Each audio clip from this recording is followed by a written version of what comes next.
I'll call the regular City of White Lakes City Council meeting to order, Monday, January 8th, 2023. Roll call, Scott. Here. Logard. Here. Ground. Here. Kramer. Here. Sims. Here. Everybody please stand beside the meeting. Pledge allegiance to the flag of the United States of America, and to the republic which stands one nation, indivisible, with liberty and justice.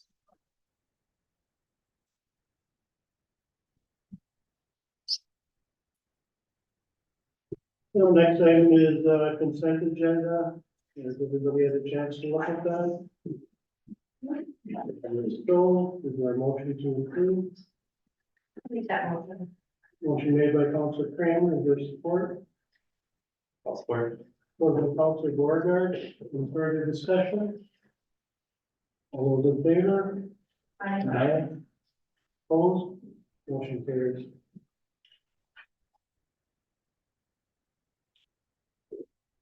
Yes, and citizens forum, anybody wish to address the council? If so, stand up to the podium. State your name and address. You're on the agenda. Okay.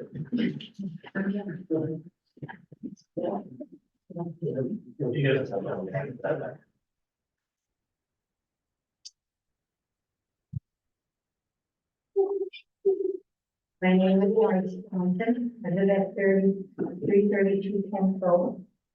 And the reason I'm addressing the council is because the sewer backed up in my basement again. This is the second time. The other time was both way back when Mark Lee was the mayor.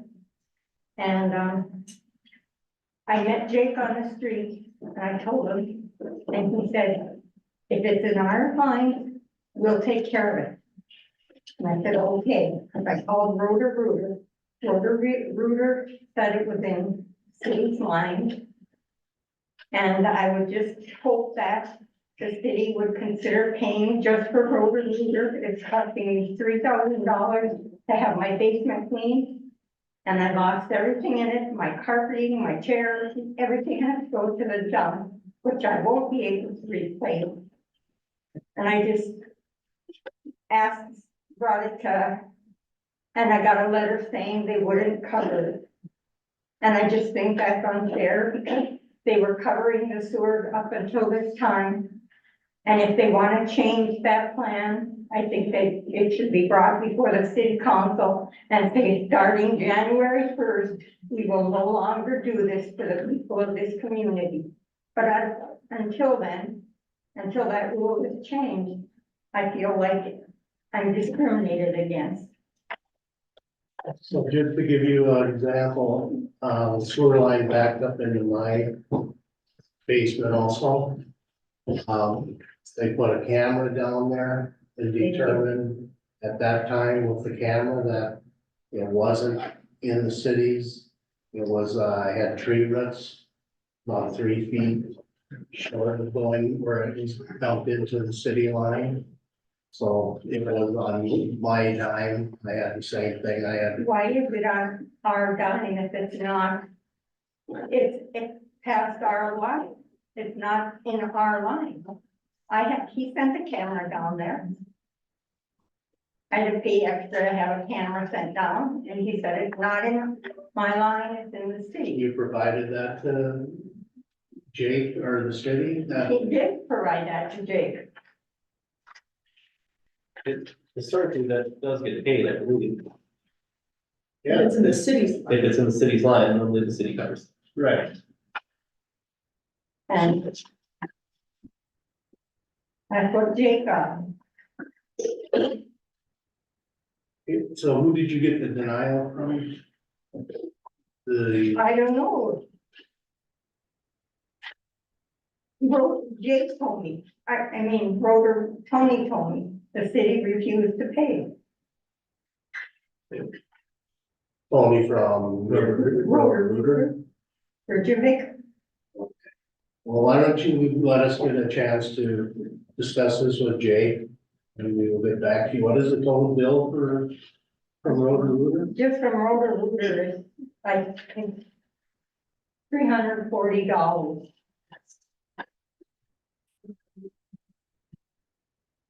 Because of Jay, without Jay being here, I don't have, what information he was providing.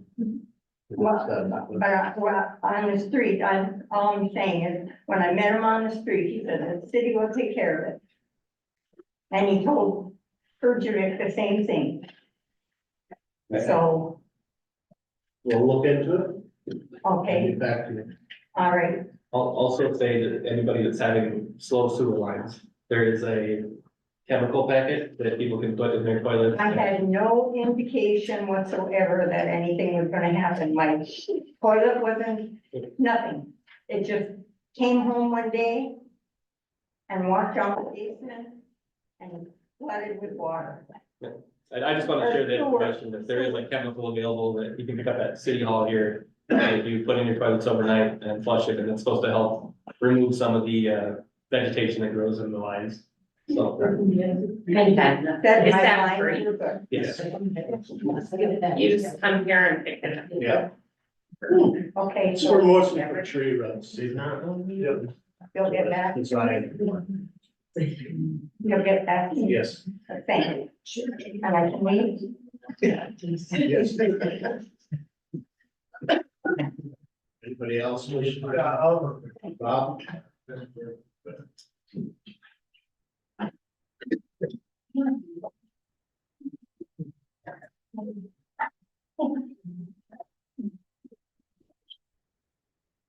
Hello, I'm Robert Turk. I'm representing the Rangers Snowmobile ATV Club.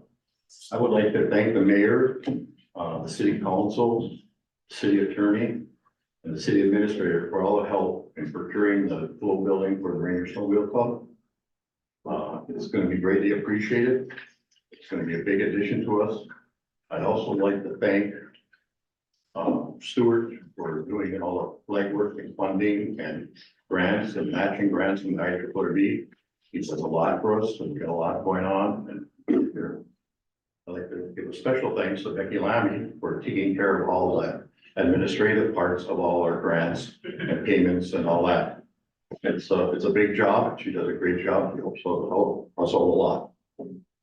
We're continuing to work towards the east end, to get more trails, to get hooked up with the North Shore and Babbitt, and we've been working for grants and that. And we're gonna start a new section along the Bird Lake Ski Trail for Fort Lake. We're just trying to get more tourists into the city of White Lakes for the businesses and that, and this will be a great addition. So the Rangers Snowmobile Club would thank the city of White Lakes and all the citizens for all the support and help they gave us over the last years. Thank you. Thank you, Bob. I'd like to thank, Rangers Snowmobile Club for all the hard work they do. Greatly appreciated. Thank you. Yeah, you keep our trails looking great. Anybody else? Anybody else wish to address council at this time? I just have a couple of questions. I know my name is Mitzi Mel. I live at 321 Fairfax. I know several of the people that are here this evening are probably here for the same reason. We're wondering why the need to hire someone again. We just rose the taxes so high that there's so many people in town that can't afford to live here anymore. And now we're looking at adding an additional employee to a position that's never existed. That you're not correct. That position has existed for many years, over the years. So there has been an assistant. There has, it's not only for Becky, it's for Tammy and Betsy also. If one of those are on vacation, another one gets sick, now we're down to one person. Mhm. We've had Carol O'Donnell, we've had, How many hours a week are they looking at? 14, And how many hours a week does the staff currently work now? 40. Oh, okay, cause and this is things that you need to know, another rumor out there is that it's just 34 hours a week. It's not true. I mean, can we not look at perhaps doing something a little less expensive than that, like doing temporary help? Well, I'm not necessarily, it hasn't been discussed in the packet yet. I mean, we haven't got to that on the agenda, but this is something that we'll discuss with the council tonight when it comes up on the agenda. But But I'm just concerned, not because necessarily gonna I be- know that Point Lakes is fighting to, to do its budget, it can't meet its budget needs now, and we can't raise taxes. We have to start looking for cuts. So, I mean, that's what a normal business does. And the city is a business. right. Thank you. Anybody else? All right, reports from staff, city administrator Lanley. Okay, we have not heard back from the owners of the trailer park yet regarding who they're going to have plow their private roads in that facility.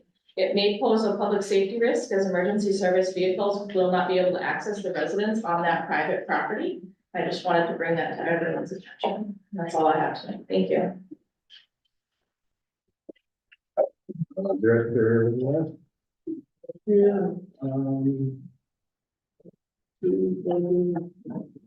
Public Works Director Switzer. Yeah, I just wanted to, obviously, had our first snow event that we had 12 of the year. I just wanted to remind citizens about the calendar parking and the no parking between the hours of 2 and 8 p.m. When we did plow this weekend, there were a lot of cars on the street. The rule is no parking on the street between 2 and 8.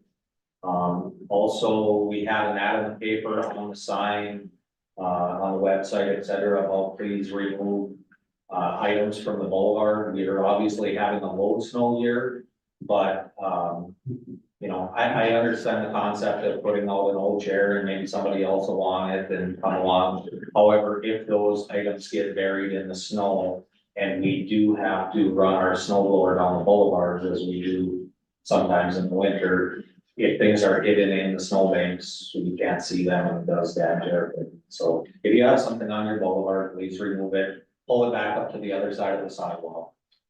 Other than that, the outdoor hockey rink, we had done the Thursday prior to Christmas, and then the warm weather hit and rained again, closed it, and now we just got it open again today, so the outdoor rink is open for the game, so whoever wants to use it.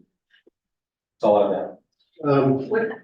Go ahead. I was just gonna ask, when your staff is out plowing and they're coming across cars that are parked,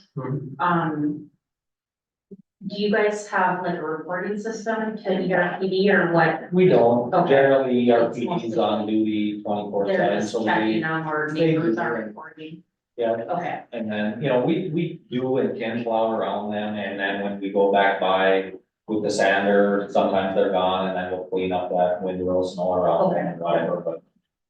Yeah, I didn't make the rule, I'm just saying it's. no, I just wanted No to problem. know if there was a process that you guys, when reporting, or we could pick it up to. Yes, no, usually the police department, then, Okay, I know a few months ago, they went around and rolled some parking tickets, and that usually the word spreads, and Yeah. people are aware. okay. Kenny, can I get your opinion on what Becky said about the trailer park as far as plowing? As far as if we should do it or shouldn't? Well, right, I mean, is it? Obviously, if we have an emergency situation out there and they're plowing with a pickup truck. Yeah. So that's- Private owners. Yeah, when it came to our attention that the trailer court road is a private road, it has no easement, it doesn't belong to the city. Historically, nobody knew that, we weren't aware of that, so historically, we did plow it. When it came to our attention that it wasn't, we were advised not to because it is private property. It would be similar to us going into the Kenwood Apartments and plowing their parking lot for those residents. I mean, it's private property. As people know, the city used to plow a lot of, years ago when I first started here, we plowed the shopping center, the VFW, Flow, all the churches. Then we were told that taxpayer funded equipment doesn't go on private property. we quit plowing, all of those lots now are done by contractors, as well as places like the Kenwood and et cetera. To the best of my knowledge, there is no easement that I've been told that's ours and that we're not plowing. Last year was an extreme snow year, obviously. The caretaker of the trailer court plowed it just with a pickup. There was some snow buildup in there. And then we got an extremely warm spell. I don't remember when it was. We got rain like in January or February. And the buildup of snow did soften up, made quite a mess. I was advised that emergency equipment may not be able to make it in there. We went in then in the name of public safety and cleaned it up. Only for that reason, we did resume plowing it on a daily basis. You know, on a year like this, it's obviously not going to be an issue, but on a year like last year, there was. We have a lot of winter left. I get it. I mean, I guess I want to bring it to the council's attention. I mean, do we direct it to Kenny? If he feels that it isn't getting cleared out for public safety. You know, if Mel has to get in there with an ambulance or Tony has to get in there with fire. You know, is it gonna come back and fall on us, or is it because it's private property, we're immune from any action? Well, I mean, yeah, I think that the city has statutory immunities, governmental immunities, so the risk that there would be any liability to the city is low, because that falls within what's called the city's discretionary immunity and sovereign immunity, so I would say the risk if you decide not to plow it is very low. I think it would be very difficult for anybody to successfully bring a claim against the city because of the immunities you have under state law. But I think that, you know, what Ken said is probably the right approach, and that is, you know, I mean, they're really responsible for plowing it, but if it gets to be a situation where, you know, it was such a mess last year that for the sake of public safety and just public safety in general, we went and plowed it, I think that's the right discretionary decision for them. But I'm not concerned about outright liability. Okay. Yeah, thank you. What about the other direction, if we did plow it? Does that open up us to liabilities? No, it falls within what's called the city's discretionary immunity, so that's a discretionary decision that you get to make as a city council for public policy, and either way, it doesn't open up the city to liability. Would that be something that possibly for a later agenda item to discuss? Maybe charging for that, like we do for blades with mowing, No, or we will be able to do that? would have to be able. Yeah, see, we used to charge the shopping center and we didn't charge the churches, that was done. Gratis, but other businesses that we did plow charged, and Armin Rudolph was on the council at the time, he was kind of the one that caught on with that. And said, no taxpayer funded equipment plows private businesses for money. We used to do other items like jackhammering concrete and stuff like that, used to be in a little city book that we do for hire. We've been told no longer to do that as well, because we're not supposed to use taxpayer funded equipment to go out and make money. How is that any different than when we charge people for like mowing lawns? We use city equipment to mow the lawn and. That can be assessed against their taxes. And so that's under the light ordinances, this is, we're not following this. So not maintaining the private driveway for the people that are living there, would it be considered? Private road. Yeah. Great. Mel, EMS director? 2023, we had 972 runs. Well, all I have, I just have agenda items. East Range, Fire Chief Pulse? Just 2023, we had 29 fire calls.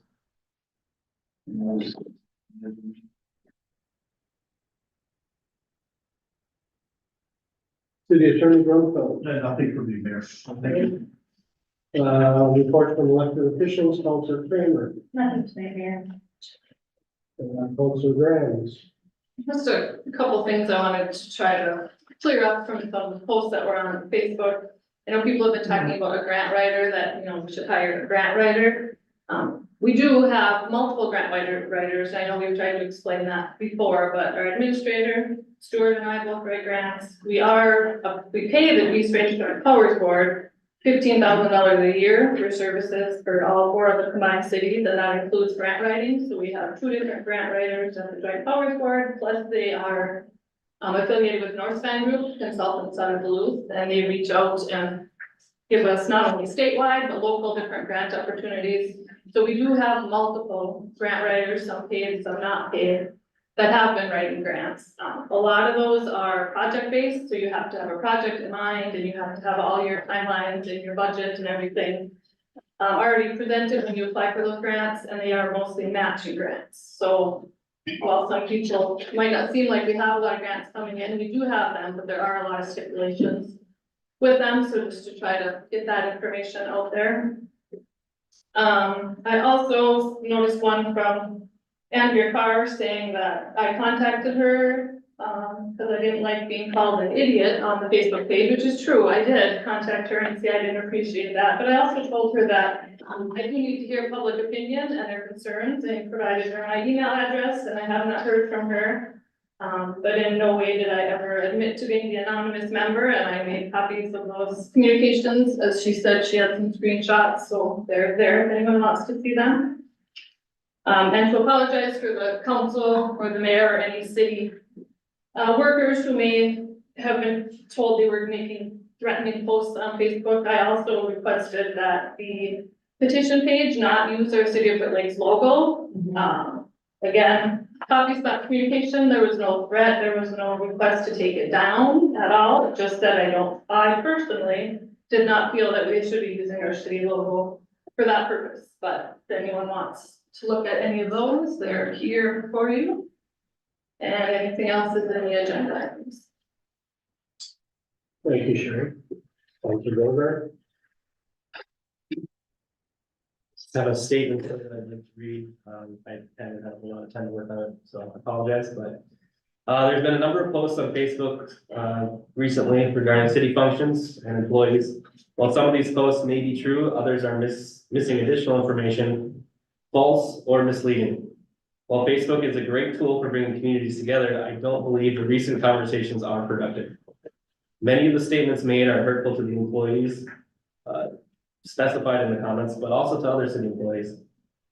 Comments like these will have caused morale issues throughout the city, in all departments. It's causing impact on many departments. Due to the limitations of open meeting law, most council members will not comment on social media posts. It gets us into legal liabilities that just aren't worth the hassle of it. With this in mind, I encourage any member of the community to contact the City Hall office or any member of the council for any questions or concerns. All of our email addresses are available on the website.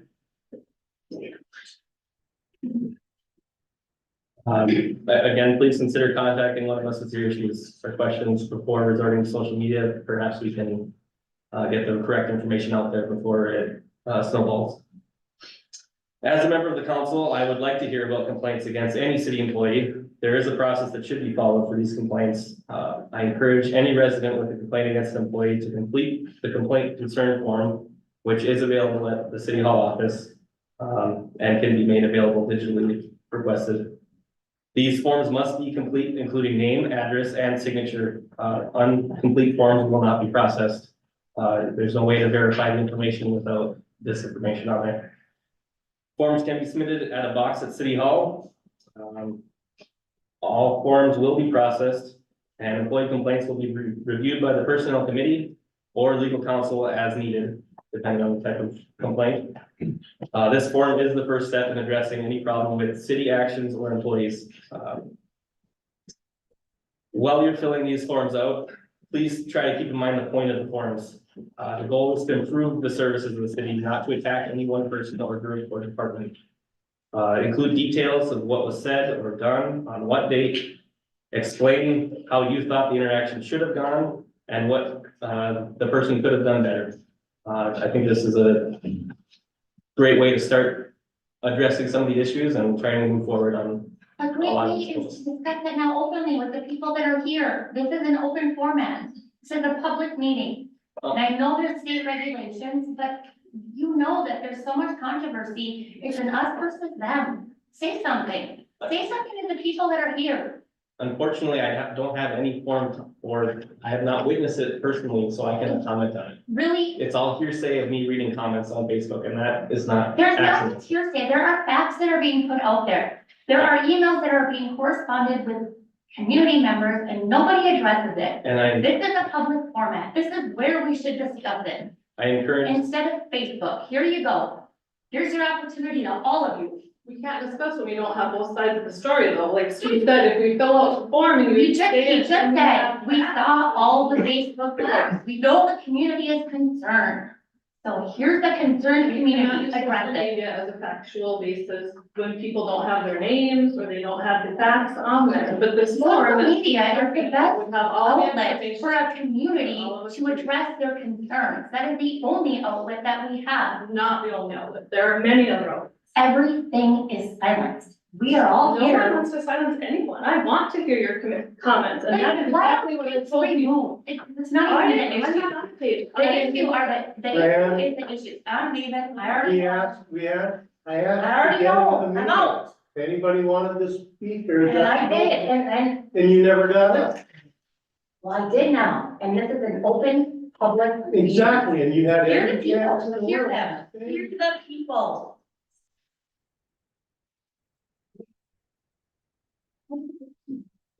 to close that out, thank you for your time. I look forward to working together to keep White Lakes a great and growing community. Thanks, Stuart. Also, Scott. Last week I attended the Partners Board meeting, which deals with the youth and action groups, in school around range, including South East. So part of that board are county commissioners, school board members, city council members. So for those who don't know, Youth in Action is a county program that promotes leadership by getting students involved in school and community projects that make a positive impact. If anybody has any kids or grandkids, in grade 7 through 12, I encourage you to get them involved in that Youth in Action program or talk to them. I don't know who's currently the kind of person who leads that at Wasabi East. I know when I went to school, Stacy Jasperson, who think she probably still does that, but I can check on that if anyone has questions. Historically, Youth in Action has given out scholarships to students for college. This is kind of the first meeting, so I don't know if we're gonna be doing it this year. And also kind of looks good on college resumes. So, yeah, talk about that with, your kids or grandkids. That's all. Thank you. I'd also like to touch on, Stuart said, there's been a lot of stuff out on social media recently. Obviously, you're hearing one side. We as a council aren't going to respond to things that are on social media. That's what we have an open forum for. If somebody wants to address the council, we're more than willing to hear them out. And, at least, we have a chance to give our feedback as a council. And if there's information out there that's not true, or you're only seeing part of what actually happened, I don't think it's fair to any of our staff or council members. I was contacted by an individual. I exchanged emails with this gal. I gave her the contact to who to deal with. Responded, called City Hall to see if it was rectified, and it was. And yet on Facebook this past week, I got thrown under the bus that I don't listen to anybody. I did not. So, but at the same time, I'm not gonna respond on Facebook and try to, that's not how things work in city government. It's not the way it should. At the beginning of the meeting, I asked, anybody have anything to address to the council? And anybody should not feel that they shouldn't be able to bring anything up. I mean, that's what we're here for. That's what we were elected for. I have a question and I really don't know how this works. and it's regarding this plowing of the trailer court. I never heard about this before, and it's been eating me up as I'm sitting here. Is the trailer court not part of White Lakes? And I'm told that we don't plow them. I never heard of this before, and I've just been blown up inside over there. There are people out there that I'm worried, I mean, I don't even know anybody out there, but now I hear we don't plow them because they have their own roads. I thought they were part of White Lakes. It's no different than a private business. We don't plow Flo's parking lot or it. But what are those people? Those people living there? No. I mean, this is new to me, okay? And I'm like worried that people out there don't know. We're not gonna plow you out now because this guy running your place isn't. Privately owned, just like if we owned our, large acre of land or something, that certain person owns it. And so it's not White Lakes property, but yeah, that's why we. any city taxes. Well, the ones that have homes on there, they pay the property tax for their homes, yeah. The But it's home, privately owned, The just home, like. they pay their taxes, they don't really pay taxes, they pay Well, their rent to their homeowner and the homeowner pays the property tax. Okay. But that's why we wanted to bring it up, I mean, Right. it could be a matter of public safety, so if, yeah, if we have a huge snowstorm, and that's why we wanna keep it on the agenda. And make sure we talk to Kenny and Mel and get their feedback, cause we might, we might have to plow it, so we keep those people safe, but yeah, it's been that way for years. Yeah. West, I believe the Fairfax, city so it's- property ends at the alley behind Suffolk there, about, Yeah. So their addresses out there Wherever on the easement of Fairfax? Suffolk. that's why there's the mailbox right there at the edges. The alley. they don't, That was Fairfax. so. It's Yeah. what, West Fairfax. West Yeah, we It's live West there. Hills. Is it? Yeah. Yeah.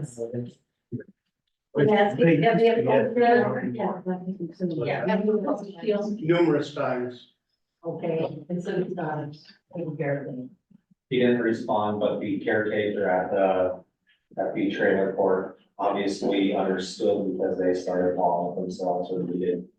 And they always have, they've never left it unplowed or anything like that. However, the pickup truck that uses to plow it obviously Yeah. can't handle the snow or even, so. But that, I mean, they have the same utilities, water, city water out there, all that. they pay one bill. For the whole trailer park?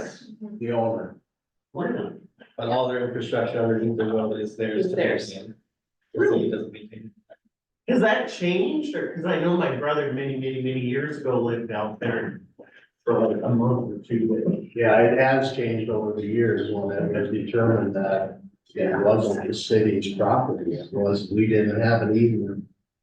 I lived out there, I paid city sewer and water and all the shebang that went along with it. Yeah. That was years ago, Yeah. and they, oh, no.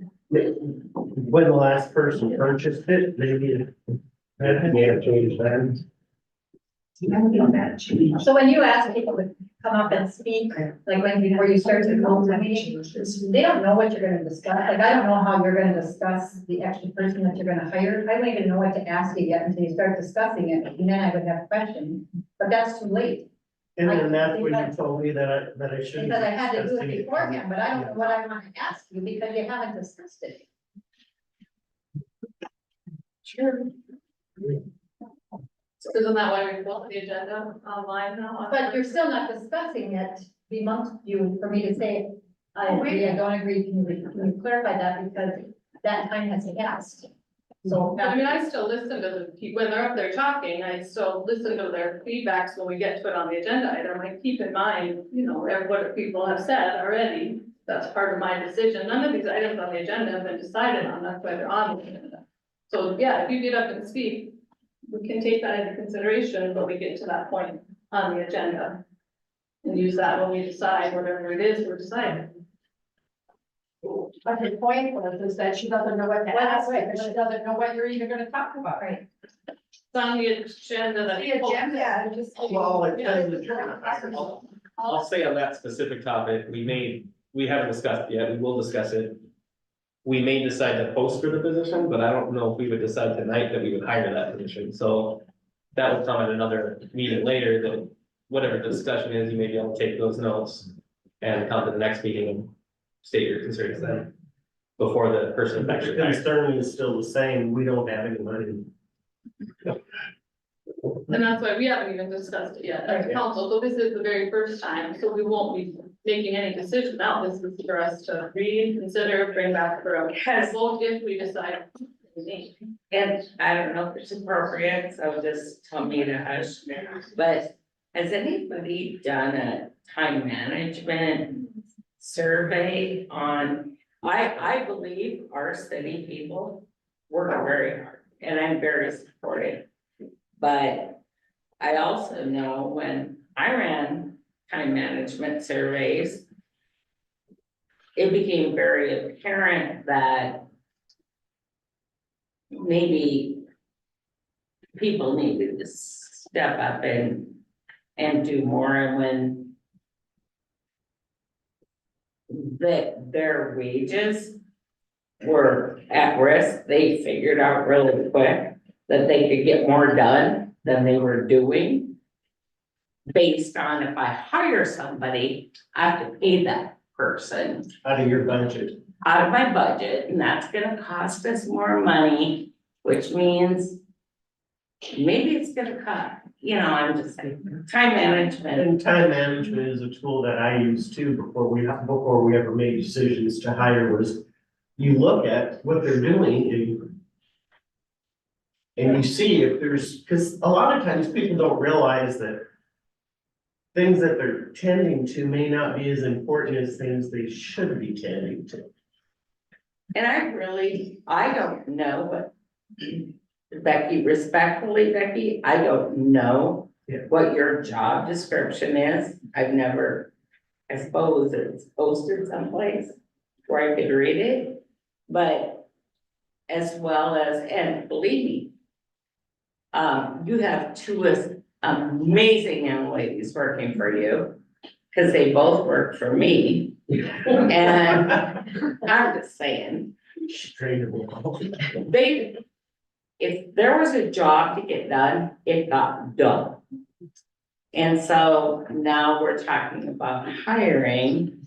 And I'll have lots of comments when we get to that agenda item. Okay, I'm just saying, I would like to see the job descriptions prior to the meeting. All right, I'm gonna move on. Old business, 10-1, 2024 committee assignments. Council assignments are in front of you. There was an update to those.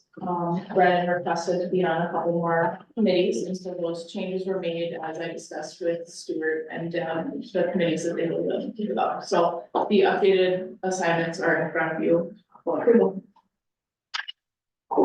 Is there a motion to approve the city committee assignments? I'll make that motion. Motion made by Councilor Grant, is there support? I'll support. Supported by Councilor Kramer, any further discussion?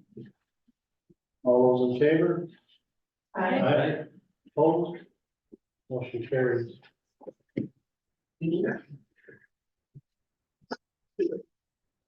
New business 11-1, resolution 2024-001. To appoint boards, committees, commissions, official depository, official newspaper, Economic Development Authority Council, EDA meeting dates and times. This is a resolution we pass annually, appointing all of those items, and so similar to same as it has been in past years. People like me to read the commissions. Who's on? Yes, please.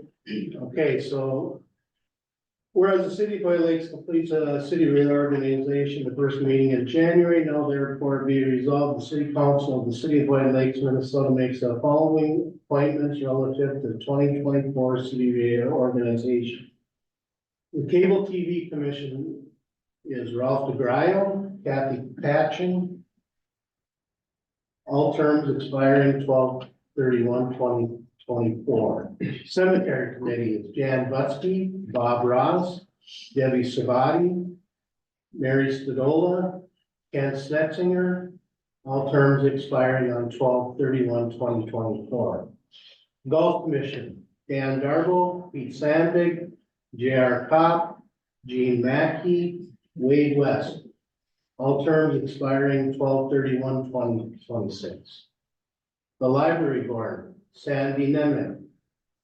Her term expires on 12/31/2026. Sharon Nelson. Her term expires 12/31/2024. Holly Gross. Her term expires 12/31/2024. Sarah Cummings Royset, 12/31/2025. Shelley Leppel, 12/31/2026. And Sue Sowers. Planning Commission, Mark Wick, 12/31/2025. Karen McNulty, 12/31/2025.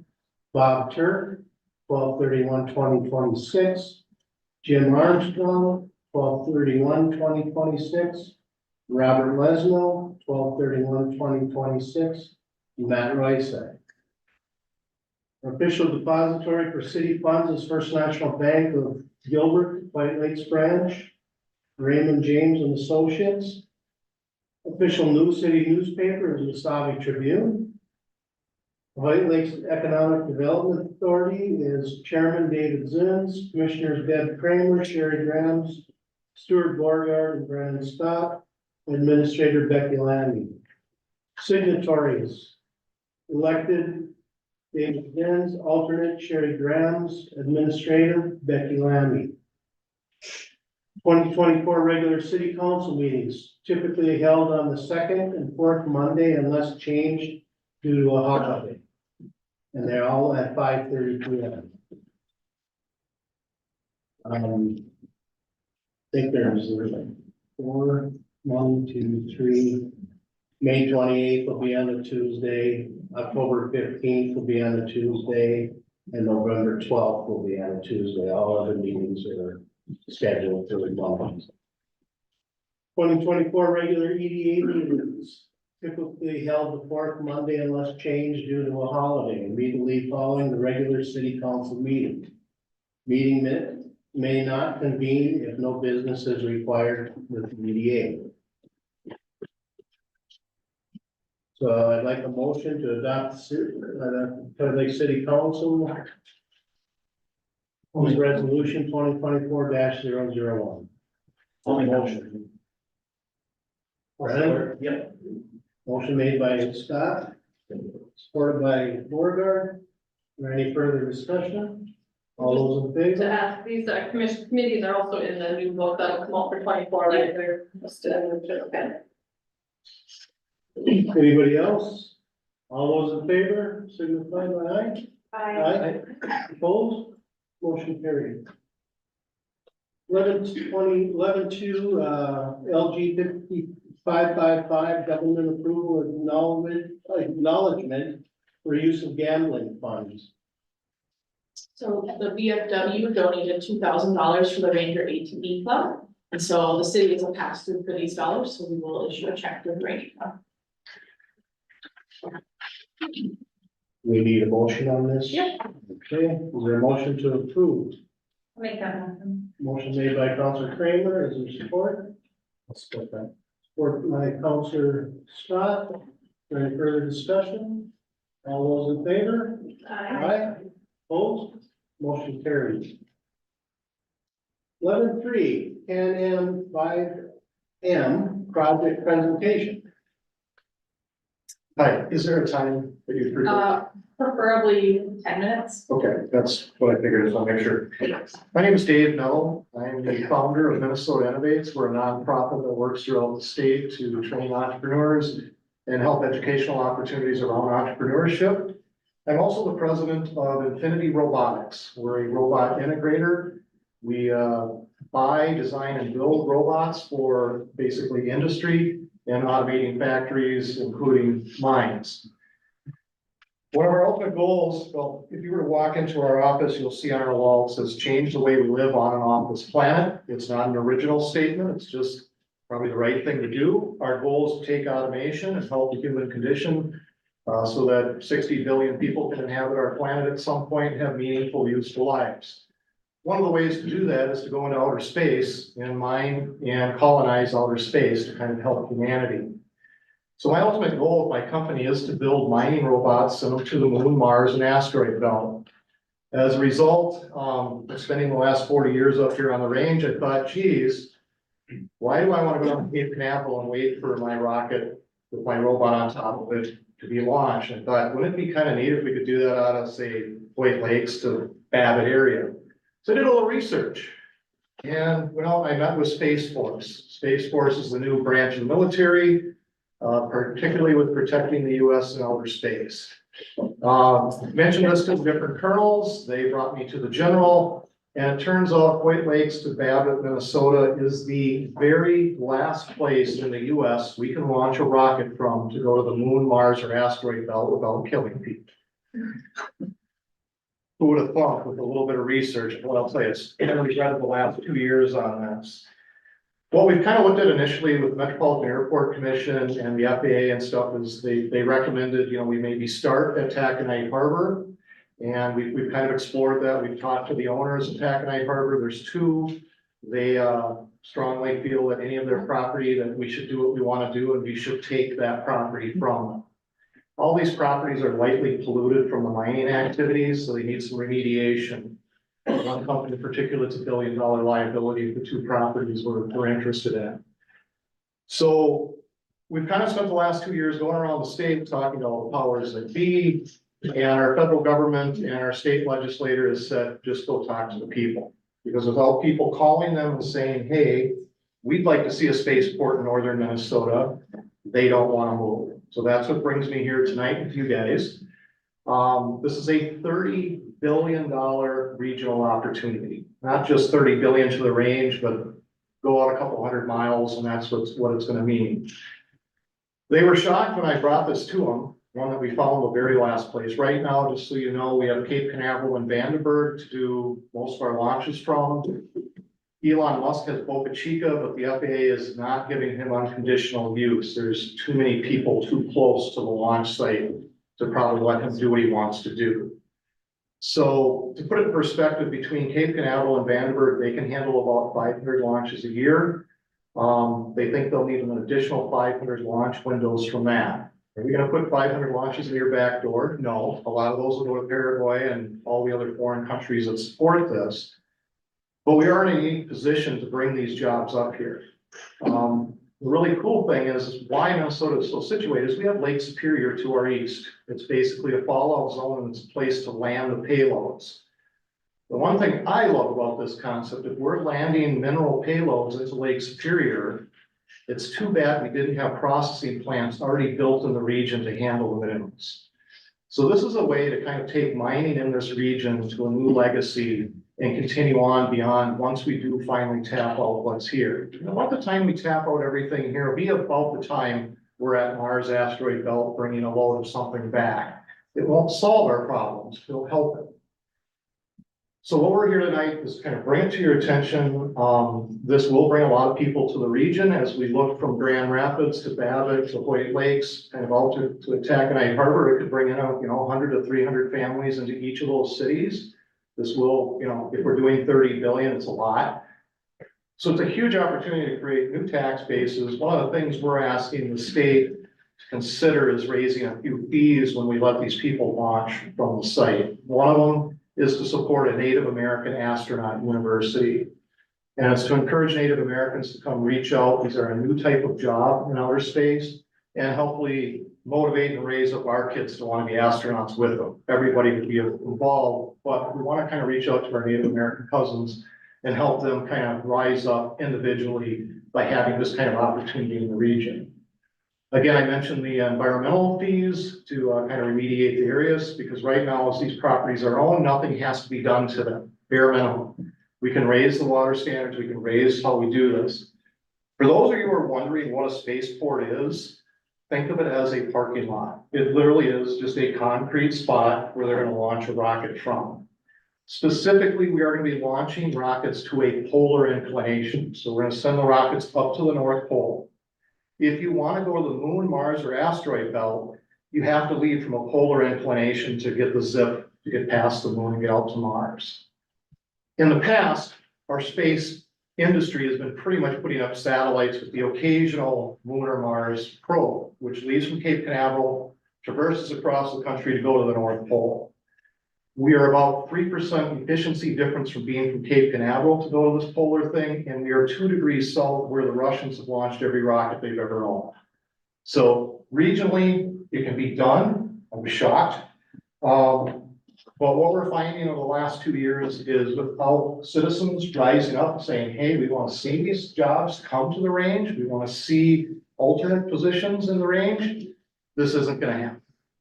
So my appreciate your time tonight. My plea to you guys is to reach out to your state and federal legislatures. Let them know that you want to see these kinds of jobs come up to the range and you guys want to benefit from them. I will throw out one thing. If you guys do decide to support this and we can build a spaceport up on the range, I will personally cover the pickleball fees moving forward forever. It's a very. Well, that's one thing we have to realize, guys, is, you know, I grew up in a small town just like this. And we were on the fringe of Minneapolis, and while watching the growth and being eaten alive by maybe too fast to grow, we want to get you guys involved now so that we're planning on the growth, so that you can bring in new residents, you can put up new housing, you can generate new tax revenues, and you can get a fee. For Elon Musk or Bezos to come in and just write the check and get this done, that's what's gonna happen pretty much at the end of this month. Because I'm reaching out to them just saying, hey, you know, why don't you come in? We'd like them to be a partner and not an owner. We want this to be either state-owned or owned by a nonprofit because it's a public-private kind of event. And we want to see that infrastructure be maintained and perpetual and that everyone benefits in the region. And the best way we can get everybody to benefit from this is to get everybody involved, hear what you guys have to say or concerns so that the city planners can do the right things, so that this is a good opportunity with a consistent growth that can be handled. If you have any questions, I think I got a minute left. Is there any specific legislators, federal and state, that you've been speaking with? So we've, Roger Straba has been very helpful, very, you know, trying to move this through the state. They're kind of bottoming out. I'm not gonna lie, guys, it's a political thing. You know, it's election year, everybody's nervous. And we need to be really careful how we present this to the public and to the minings, because we can't shut down mining here. It's too important to our region. We need to expand mining in this region. And this needs to be a catalyst to make that happen. We'll be talking to Tina Smith's office on Wednesday, and we reached out to Klobuchar recently, trying to get her on board as well. We think Pete Stauber will probably be a good advocate for this as well. He's been involved in the beginning. And again, everybody's kind of a little bit blown away by spaceships in northern Minnesota. You know, I get it. But from this perspective, I want to really make it clear, we're really providing the infrastructure for other companies to rent the spot and launch from. You know, what's going to happen to this organization is we're going to pour $30 million per concrete on each pad. That's about the cost of a single launch pad. And we'll be charging fees for Elon Musk, Bezos, NASA, Space Force to use these facilities. It's a ton of high-paying jobs, and there's a ton of assembly work that has to be had. Actually going out in space and being an astronaut will be new. It'll be different than what we've done in the past, because these are going to be actually real hard skills. You're going to be building factories. You're going to be building spaceships out there. Oh, by the way, this all happens right now. It's all happening. We're just not part of it. None of this is in the future 20 years. This is what is happening over the next 3 years. And I'm hoping over the next few years, Minnesota can enter into this.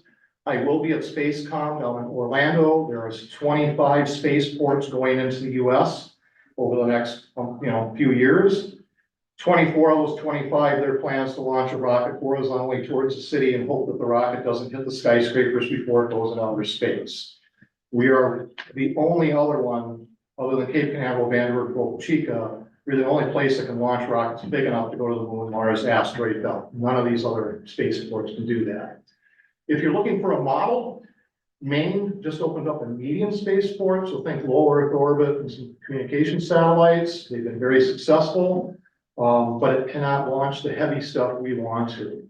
One of the requirements is we have to be about 3 to 3.5 miles from major population centers like downtown White Lakes. So it would be probably just a little bit north of here into one of the pits. These spaceports can be run out of operating open mines. So we don't have to use an abandoned mine pit, although that is some advantage. But if we can find mining companies that want to partner with us, that would be one great way to work with them. The other thing is there's a lot of pits that have been abandoned, and we have to get our state and our federal government to get behind doing eminent domain, take control of those property and turn it back into productive jobs for the region. And that's my request to you guys. And let me tell you, there ain't a job out there that isn't be good paying. The astronauts make an insane amount of money because it's horrible on their bodies, and they're gonna be compensated really well. But there's just tens of thousands of people throughout the region, not necessarily your neighborhood, that will be being paid to design, build, manufacture. Everything we do up here now is conducive to putting it into outer space in the next couple of years. Okay, thank you. Thank you. Thank you, guys. I really appreciate it. Please, if you're interested, reach out to me or reach out to your local senators. Most state legislators have told me in the past, 7 to 10 phone calls gets them moving on something. What kind of pollution are there out there? What's that? What kind of pollution are there out there? So primarily the new thing is to use methane, and methane super polluting. We're gonna burn the methane, and CO2 is the only pollutant we'll be releasing. Which surprisingly is what this region actually needs. We're low on CO2, which is why our forests are kind of sick. We have to be careful, but the little bit we are putting in there isn't gonna be horrible. It won't be bad. The other thing I want to mention is we have tens of thousands of species. We have several species of trees dying out over here the next 10 years. And they'll have to be replaced. Now, when we tear those trees down, all that carbon goes back into our environment. Interestingly enough, timber is one of the ideal building materials in outer space. It is not affected by radiation, and it doesn't burn with no oxygen. So when you think of building infrastructure, our timber industry, our mining industry, and our logistics industry in the region are all going to benefit from this. Okay, thanks. So one quick question, if we do contact our legislation, whatever, what are you asking them to support the Can-Am 5M project? Just ask for the Can-Am, Canadian American Spaceport, because we are going to infringe on Canadian air and water rights slightly, and they are looking for a place to launch. So the Canadians would actually be bringing payloads down to us. And we'll be working with their FAA once we get there. Thank you. Thank you. Thank you. Moving on to 11.4 pickleball presentation. Does somebody want to speak on this?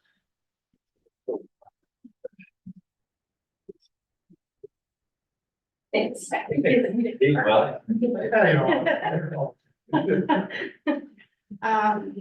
I'm Becky Burridge from White Lakes, and I'm here on behalf of our East Range Pickleball Group. I'm gonna read, I handed this out to the council, but for the people at home and in support of our group here, we have quite a few people here. The East Range Pickleball Group respectfully requests further consideration of the almost 150% increase in yearly fee for the use of the arena gym for pickleball from the current rate of $50 to $120 per year. Excessive fees will stunt the growth of the fastest growing sport in the country, a sport that our group is trying to build on the East Range. This is far more expensive than members pay in Ely and Babbitt, which have similar gym settings. Pickleball is a great, healthy social activity and such a great thing for all ages to participate in, and we feel White Lakes should be thinking of this growth. Too high of a cost is going to keep new players from joining in. An email sent by your city administrator outlined costs and comparison was given to Open Skate. We feel this is not a fair comparison since there is no ice making involved, no temperature control, and hardly any extra staff costs for the gym itself. A better comparison, we feel, would be that to Open Gym, and at this time, there is no charge for that at all. When pickleball was first brought to the arena, City Council at the time and staff were so happy to have the gym utilized, and there was no charge for quite some time. While we do appreciate having an indoor place to play and arena staff ordering nets and balls and taping up of our court space, we do have to make exceptions to the rules of the game due to the walls, the air conditioning units, there's piping and storage closets. And also our group does all the setup and tear down of the nets and chairs. So we're just asking the council respectfully, to please consider our recommendation. We are not asking for it to be free, but of a yearly rate of $75 for our reasons stated. And if you want to pay for that, that could be great. Which includes a $25 increase per person and the daily rate of $5 remain the same. We feel at $75 per person, if there's a husband and a wife, and a child, that still is quite affordable for a family. So if you would just consider that, we'd appreciate it. Thank you. Thank you. And then all this area, our students supposed to pay due then, or? You know, I paid the yearly, the fee, but then the wife comes and then over Christmas break, kids both come and then. You know, I paid for them all, but that adds up really quick at $5 a day. So are students free to use the gym or are they supposed to pay for the pickleball? Cause they go play basketball for free. I was curious if that was touched on or not. Pickleball is $5 per time. Okay, so another thing would be like snowbirds. I know, you know, when the email was sent, it was just, you know, per day if you used it year round, you know, which I do. I have no problem with it, but a lot of snowboarders don't have that luxury, so $5 a day adds up really fast, so. If they stay at the, you know, 120, if you guys go maybe like 6-month option and a monthly or 3-month would be helpful too for those that aren't here year round, you know, some people only come for. They leave in the fall, come back in the spring, and then with the new courts in Aurora. You know, are they gonna pay, you know, the 120, I don't know, and then if we don't have enough people. Then we can contract with Virginia and pay plus pay more, so. Then you lose money. And you lose money. Right, I mean, in keeping, some days we have 8 of us, some days there's 4, some days there's 3, and we just practice, so. I mean, but that's, sometimes we go to Virginia and it's empty, so. Something to consider. So I'm just curious, if somebody pays for the yearly membership, what's their average times that they go per year? It depends on the person, I mean, if I paid for my kid, he's in school, so, and then with the new course in Aurora, he probably wouldn't utilize that $120. I'm just looking for an average of how many times. they go. Days a week, 2 to 3 days a week. We have people that do it once a week, that we don't, you know, I would play every day. Yeah. You know, Right, I would say the average is a couple days a week. some of us are getting older that we can't play 5 days a Right, week. right. Or my body physically can't do 5 days a week, sorry. Right. Are there a lot of kids that maybe you rate the $5 a day? I don't know, but I paid the year. Yeah, there should be, like, there should a lot of guests come, I mean, I think for my family over the holiday and. And we're just trying to build the sport, you know, we just got it really going. Kids should be for free. Well, we don't expect it to be. No, I'm saying if they can play basketball for free. But it puts a big kink in the number of people that are gonna keep coming. If we have $120 a year, I was talking to our fellow pickleballers. And some of them that are even got a lot of money, they say, oh, I'm not gonna pay that 120 and I leave for the winter. Right. It don't click. I probably will just play in Aurora all the time then. I mean, it really puts a dent into the people that are gonna come there because. It's usually us older retired people that do come there and we don't have a lot of money, but not saying I couldn't do the 120 easily, but for a couple to do 240 and only be there 2 or 3 days a week is kind of outrageous for what we really get offered compared to some places with the room and we have to limit our play to certain plays. We run into walls, everything is in our way and we bring it up and bring it down. It's just, that kind of 75 is so much more reasonable in keeping people into the program instead of deteriorating them not to be in the program. Because we all have so much fun there and we're gonna lose some fun people if the price gets too much. I mean, we have such a good time, we have so many laughs and we're just a great social thing and that would really put a dent in it. And a lot of us that use that for a social on a daily business. Do we have, Anything to do. do we have a decent enough facility of this to host a tournament by any means? Yes, we did have a White Lakes Water Carnival tournament this year, but it wasn't put out enough. But we had many people from the Water Bottle Carnival come and watch us play, and so many more are so much interested in coming to the Water Carnival and playing. If we put it out there and make a couple divisions, we have to probably turn into a pretty major thing actually at the arena. And we That was would- in the arena though, the gym's too small. Okay, And yeah, it's in, we got 4 courts in the arena. okay. And worked out really well, and so many people that even came to the tournament said, I wish we would have known about this. Everybody on the council have any ideas? Never considered the like quarterly or semi-annually payments. I mean, I think that structure is a more reasonable one, especially when we do have, summer outdoor sports open in Aurora and we do have snowbirds. That was never an option that was brought up or discussed before, so, and that interests me in talking about setting up the payment schedule instead of just paying yearly. I'm also interested in doing similar to what we offered the hockey league men's Olympic. To where they paid for just the ice time versus an individual. If we could calculate some Your sort arena's of, $650 though, or I mean, the purpose room. that's for the day. They would use it for a couple hours a day. So you wanna put a fee schedule in there that is more close to the local one? Like an hourly rent, you know, I guess. Hourly, 3 hours. Well. Well, then they could split the cost between their league, however they want. Yeah. With whoever 3 shows up. people or 10 people are kind of, and I think we also have that agreement with Masai East for silver sneakers, where the person doesn't pay for it, it gets reimbursed by insurance, and so that may impact that as well. Okay, Yeah, it'll. Can I say something? I just want you to consider the fact that it does bring people to White Lakes. We now get all our meds at the pharmacy here because we're here now. Otherwise, we went to Virginia. I think Becky brought up a lot of good points about there not needing to be any sort of temperature control. They put everything up, take everything down, open skate. They have to take out a Zamboni and do the ice.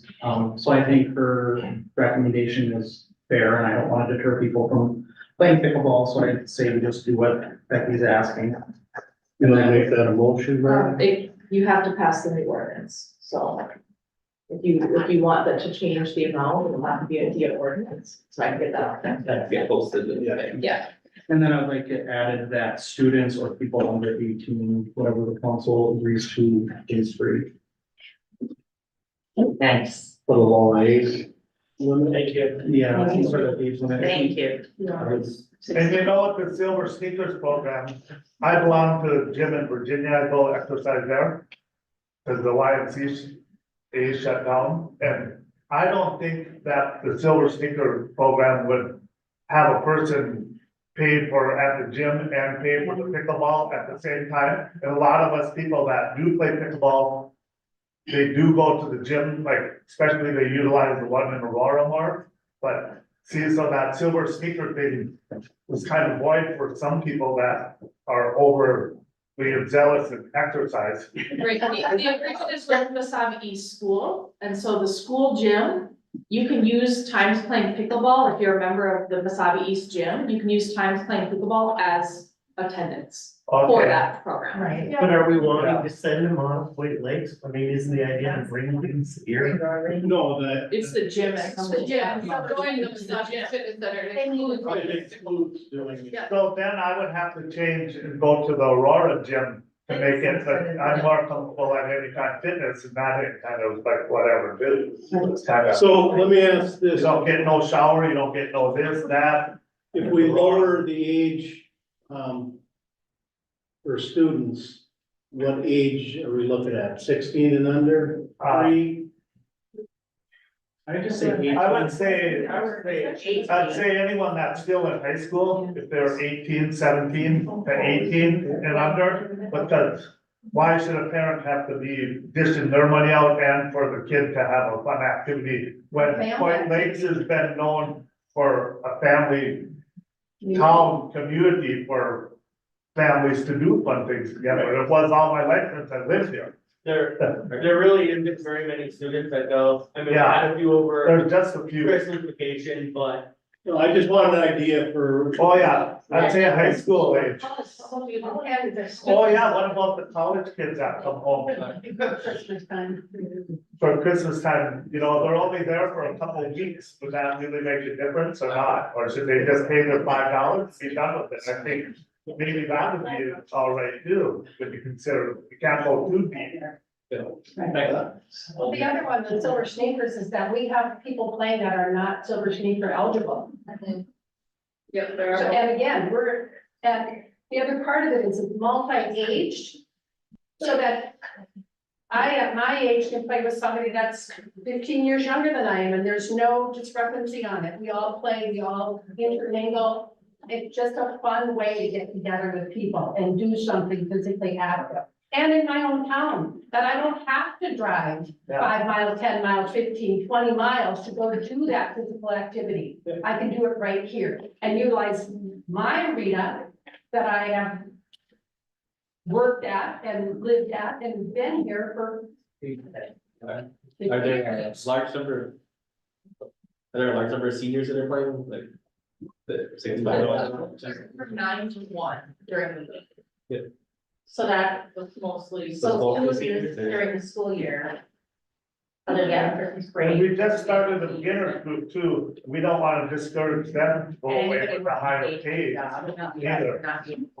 And now in Virginia, they opened up the YMCA again. And now, what am I gonna do? Maybe, oh, if this gets too expensive, maybe I will drive to Virginia, because they're gonna have pickleball there too. At the new facility that used to be the YMCA, all right with my membership. Huh, you know? It's all right, we can, what about senior citizens discount there? That's what I was asking. Discounts everything. Okay, can I ask, so you said we have to have a ordinance, ordinance, so it would be voted on at the next At the one, if next the meeting. proposal be as stated. Well, we would have to make a proposal and then. we'd have to Yeah, so post it. there's been quite a few things floating around, and so what I'll do is I'll put together the draft ordinance for the council to consider on the 22nd.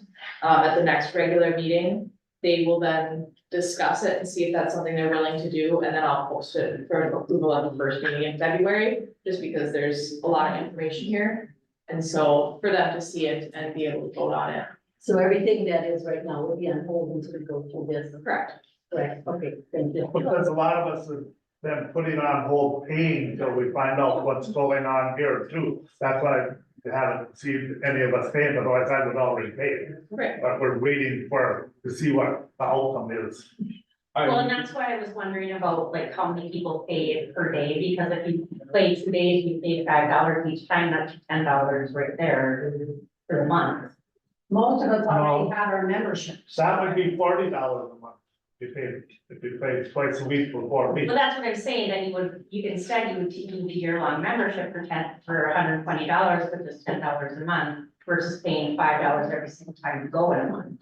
Cause that would be way more expensive, right? Yeah, they're not gonna do the $5. Yeah, but some people we had paid the $5 every time, and when they got up to the $50, they were done. They didn't have to pay the $5. Well, we'll take all this I into think they've done it. consideration, and Becky will write something up. We'll discuss it at the next council meeting, Do you need that? and then I think it has to be posted for a number of Yeah. days, it can be legal, and we'll go from there. Thanks, everybody. Thank you Thank you very much. information. Okay, next thing on the agenda is, St. Louis County Public Works request for a letter of support.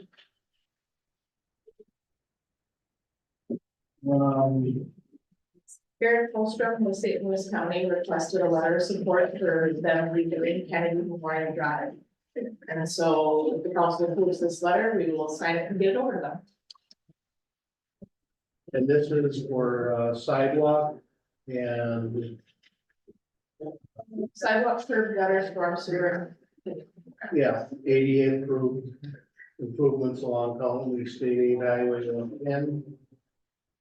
So basically right on here, all the way up. So is there a motion to approve the letter that Becky Minnesota? I'll make that motion. Is there support? Support. Motion made by the Mayor Zins, supported by Councilor Graham. Is there any further discussion? All those in favor? Aye. Opposed, motion carries. 11.6 is the special event permit to bicycle going around Minnesota. So Mary has been in contact with me regarding the special event permit. The copy you have in your packet is unsigned, but she did submit a signed copy to me.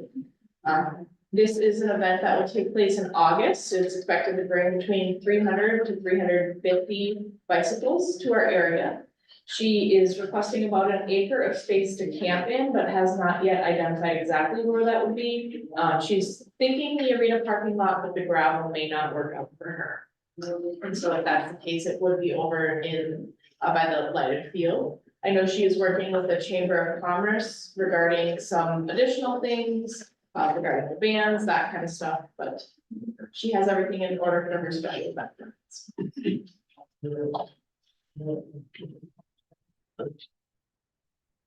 So is this something that we need to approve? Yes. Okay, So this is a 4-day event. yes.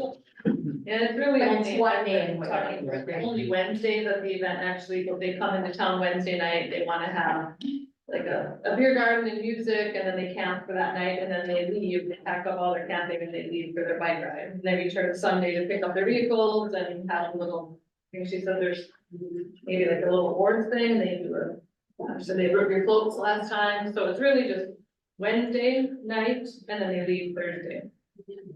So they'll only be set up camping for one night.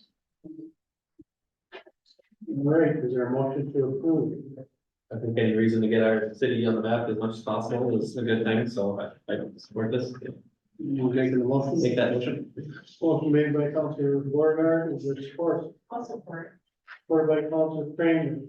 Is there any further discussion? All those in favor? Aye. Opposed? Motion carries. 11.7 is, ordinance number XXX repealing chapter 32. So, let's see. 6/19 of 2022, city administrator Lammy met with Fire Chief House and Secretary Ronski to discuss multiple issues, including chapter 32 of the city code, which no longer applied to current department operations. City Administrator Lammy requested the department review the chapter and provide any potential changes or requests. A complete repeal of the chapter. No information was provided to the clerk's office regarding the department's preference. Several of the sections are either outdated by law or not actively complied with. The full repeal of the ordinance is advised. Council feels comfortable with the repealing the ordinances. It will be posted no less than 10 days prior to the 2024 regular council meeting. The council may then pass the repeal at 2024 meeting, after which a summary will be published in the legal newspaper and it will go into effect.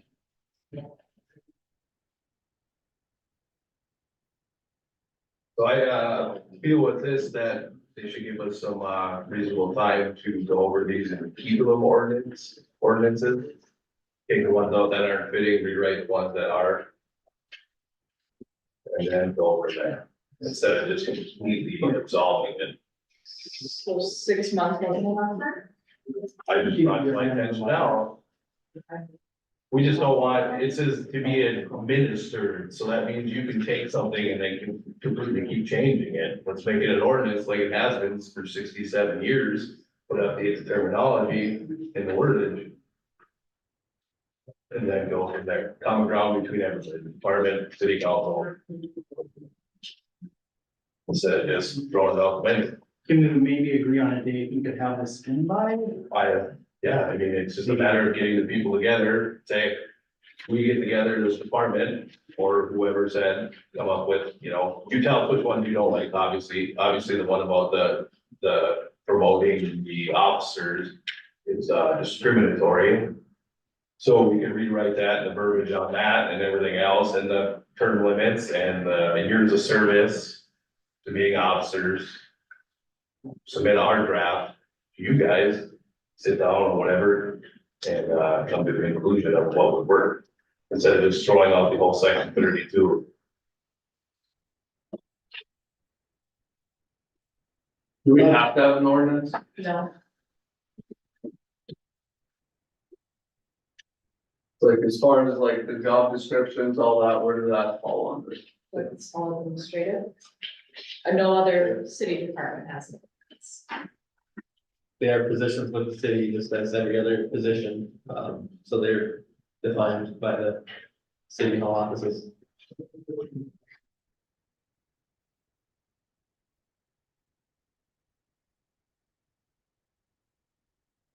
And the EMS is converted to the standard of the rest of the city as well.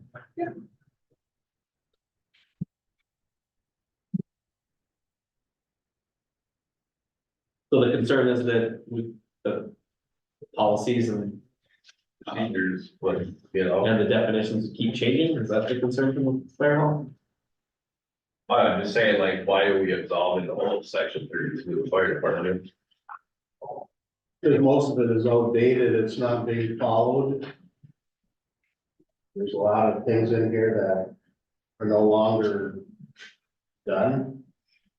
I'll say even with the snowmobile club, we recently restructured the, rules and order, but the organization itself and had to rewrite all the bylaws and things like that, just because it was outdated. It hadn't been done since '96, and it was time for it to go away. That's one. So they rewrite the bylaws. Yeah. But that is a club, it's not a city position, it's not paid, it's, Are you a nonprofit or just a? it's a 501c7. What I'm just saying is that there's set structures in place that have been for 67 years. I understand things get outdated, but we can update them. So that there's set rules in place that are ordinances like they have been, and you just not administered from that point. Do we need to have an ordinance? That's the question. Why can't? Yeah, like Tony, with your, Tony, when you asked your question, it was like, do we need an ordinance? Do you want to see next up is a job description, change, and you guys have. Do you need this ordinance to function as you are now, or do you have your policies and your job descriptions already spelled out that you guys follow anyway? Yeah, I mean, we follow our job descriptions and all that, like. 3/4 of this is all outdated. Right. So I mean, to you, Tony, as a fire chief, do you think it, Well, for us to eliminate this? Is Stu, when you have a question about does have the EMS department, the EMS and fire department was always one department. So there is EMS stuff in this as well. We're one department, although we were always in the past treated as one department. So, And now you're separate, you have an EMS department and a fire department. And you have your own job description and like policies for your EMS side. yes, yes and no, You're still kind of co-mingled. we're one department. yeah, According to the organizational structure approved by this council, there are two. yeah, I think there's a lot of it that needs to be looked at, because if we're two separate departments, there's grants the ambulance can't get through the fire side. That we have been getting. So I guess that's something that you guys are gonna have to make a decision on. It benefits the city, us being one department. Yeah, Yes. most cities are. It's hurtful to the city and both departments to have a separate. Does it help at all with recovering billing at all to be a separate It department? makes no difference. Leave that. No, the biggest part of it is Our the license grant. is the White Lakes Fire Department ambulance is what our license is under the state of Minnesota.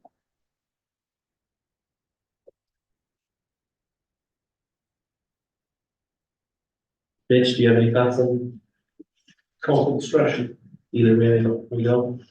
you don't have to have an ordinance, but it's really your call. We have a lot of input from a lot of different sources, so it's really your policy decision on what to do. So would it not be beneficial for one of you guys to sit with a group from that and discuss it and then come back to the council and bring forward what is being discussed rather than just make a decision myself? Well, we gotta get input, I mean, this goes back to 2022 and didn't get any input from the department. So if we're gonna do it, we need. I don't, just on that, I don't ever remember being asked on this particular, I know we went over job descriptions and stuff, but this is the first time I've ever seen this. So in your meeting the other day with the personnel committee, you discussed the new job descriptions. But you didn't discuss abolishing the ordinance? No. And even though it is an ordinance, a lot of cities have old ordinances still on the books that aren't followed anymore. Or And it's different city to city. Yeah. Most cities don't. but it's, Go by an ordinance anymore, but it's just a department of the city and it's surrounding a department of the city, they have. The department has, detailed policies and procedures that they follow that cover their operations, they have. Their job descriptions for each position within the fire department that are approved by typically the city council, they're updated from time to time as necessary, so that's. Most fire departments are really functioning under department policies and procedures rather than by sort of ordinance. so whether we abolish this or not, that's just more housekeeping to bring it up. If we abolished it, we don't necessarily have to do anything with it. Right, I mean, if you abolish the ordinance, it's not gonna, I don't think it's gonna have any real major substantive changes in how your fire department functions, because the fire department functions, I would say. Probably almost all of it functions by department policies and procedures that have been, well defined probably over quite a few years, that have been adopted and amended as necessary, so that's really what's governing most of the department's, functions. And the job description that they have. We have up next is the draft of your job descriptions and everything. I mean, it pretty much sums up your guys' job duties and the next one for the captain side. Yes. Next position, is that our next business meeting? Yeah, this acts as a friendly reminder. I don't know why we would rush to make a motion on it. Obviously, they want to talk about it, so. I'd say hold up. Making a motion to table? Yeah. What would be a reasonable time to bring it back to at the next council meeting? Is that enough time or when is your business meeting? Here's the first one's in February 7th. I would say. All right, it's been, motion to table, so you guys, bring it up at the business meeting on the second, or third, whatever, favorite was.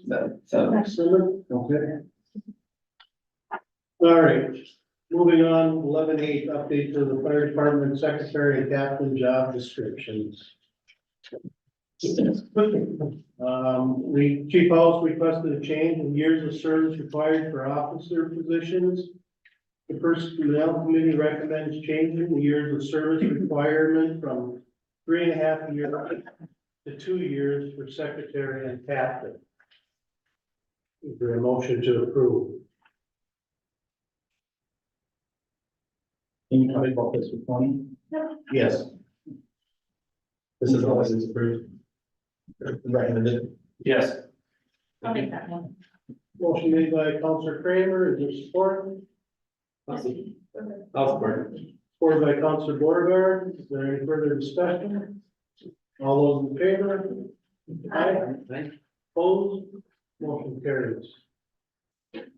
Hiring policy, on 1/3/2024, Chief House met with Personnel Committee and City Administrator Lammy to review the hiring policy regarding promotions within the White Lakes Fire Department.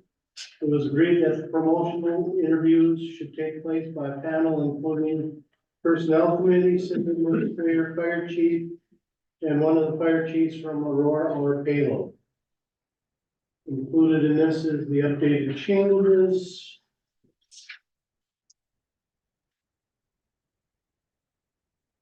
We discussed it at our last meeting. I'm just curious, I wasn't included in the personnel committee. I had brought up having two outside chiefs involved. What was the determination on not doing that? That's what I recommended. Was that scheduling conflicts or anything like that, or what was the reason? The agreement of the committee was to do two chiefs, Tony and. So this says, So, okay. We discussed two, it was the chief and two other ones that last week. Correct? So what I'm taking away from it is that they didn't agree with Tony to just have one chief instead of two. And I guess they didn't take into what we said either, into consideration. and then is there a reason Waback isn't included, just because they're farther away, or they're different departments, or? Well, normally we do our lower end payroll. I mean, we've done our by Waback in the past, like on our hiring, our initial hiring policy. So you can usually allow someone from Aurora, someone from Hale, someone from both. For the initial hires. Now, since I've been on the council, we've never gone against any recommendation from the committee or the department head, you know, like if you make a recommendation on the chief that best or the assistant that best, so you and your whole department. Like, I don't know all the time we've ever gone against that recommendation, because the department head is the one who knows their department and the people who have been interviewed. So, I mean, I just feel like whatever recommendation is presented, you know, Tony's approval of that would be. Obviously, we're gonna throw a lot of weight in behind the two captains or the two chiefs. It's just a matter of, this is how, we're trying to structure that. All the hiring is done equally among all the departments within the city. So right now you have personnel committee, who's all on the personnel committee? You, Myself, Becky, and Deb Kramer. Oh, this says Mitch. and then.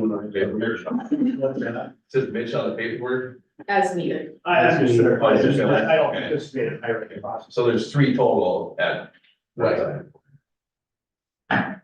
So I guess, would this be for every position?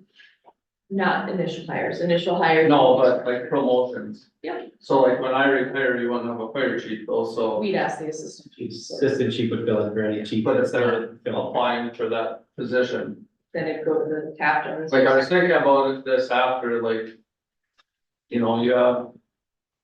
Tim's input on hiring a new police chief, correct? No, And a zero input on, he's provided information regarding how the process works and how the department runs, but when it comes to interviewing, Tim will not participate in the process. We have a East Range Public Safety Board that sits on those. That's made up of 2 members from the council of Aurora and 2 members from the council of Aurora. I mean, like if someone was gonna fill my spot. When I retire, whatever. Who knows the position better than that person? Agreed. Yeah, very Agreed. So we should have the personnel committee. Well, I just, 3 other people, you're saying, from the department? And other departments? well, I just think, I mean, more than likely, Well, we probably would have somebody from the department on that. committee. no, I know, but I'm just saying that more than likely. If you're gonna hire. The fire chief, probably the assistant chief's gonna put in for that position, as you could potentially have. Perhaps. And I'm not looking at just this position right now, I'm looking at in the future. What do we do for EMS right now, for Mel's position, if she were to leave? Is it the same process where it's personnel committee plus? Plus department head, plus, actually, for all the other positions, like if Kenny were to retire, it would be the personnel committee, including myself, and a member of that department.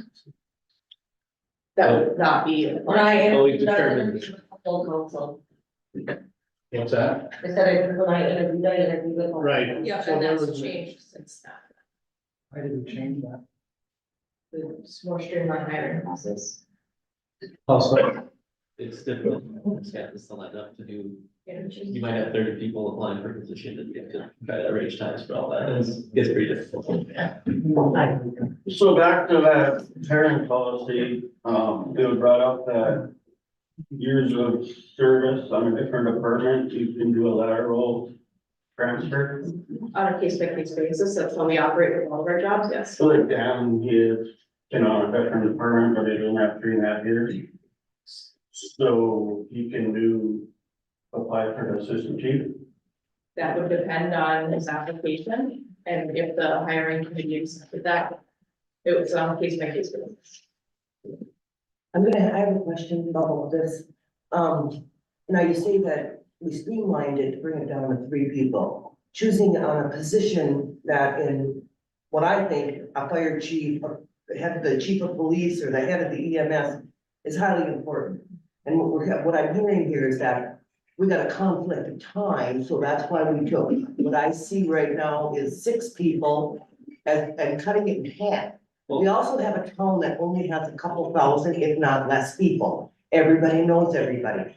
I would prefer, if I was up for a position, that I had a multitude of people picking, because there's gonna be bias when you trim it down to 3, selecting a head. And these are heads in positions that I find very important in this city. There isn't gonna just be 3.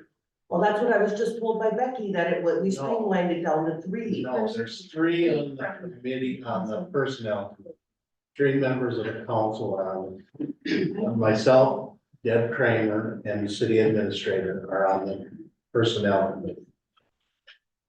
Tony's gonna sit on that committee when we do the recommendation, and he's gonna pick a chief either from Aurora or Bailey.